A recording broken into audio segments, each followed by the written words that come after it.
Hi everyone, আজি বনাব লৈছো লেমন চিকেন আসলতে কালি যে গৈছিলো অলিভাহঁতৰ ঘৰলে তাতটো বাবুৱে বনাইছিলে লেমন চিকেন বনাই খুৱাইছিলে আমাক বাবাই মানে খাই বহুত ভাল পালে আমিও ভাল পালো খাই তো আজি বলো মই ফাৰ্স্ট টাইম ট্ৰাই কৰি চাও কেনেকুৱা হয় সো লেটস স্টাৰ্ট পিছে কেনেকৈ বনাব লাগে মোৰ একো আইডিয়া নাই মই অলিভাক ফোন কৰিলো অলিভাই ভালকে বুজাই দিছে কি কি ইনগ্ৰেডিয়েন্টস দিব লাগে তাকে ফলো কৰি মই নিজে বনালো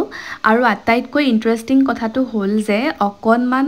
বোনলেছ চিকেন আছিল যোনটো মায়ে চিকেন চাটনি বনাম বুলি থৈ দিছিল ফ্ৰিজত যেতিয়া মা গ'ল গৈ গুৱাহাটীলৈ মনিৰ লগত মই ভাবিলো এইখিনি ইভিনিং টাইমত চিকেন পকৰা বনাই খাম কিন্তু যেতিয়া অলিভাৰ ঘৰত লেমন চিকেন দি ভাত খাই আহিলো ভাবিলো নাই এইখিনিকে লেমন চিকেন বনাই ট্ৰাই এটা কৰি চাও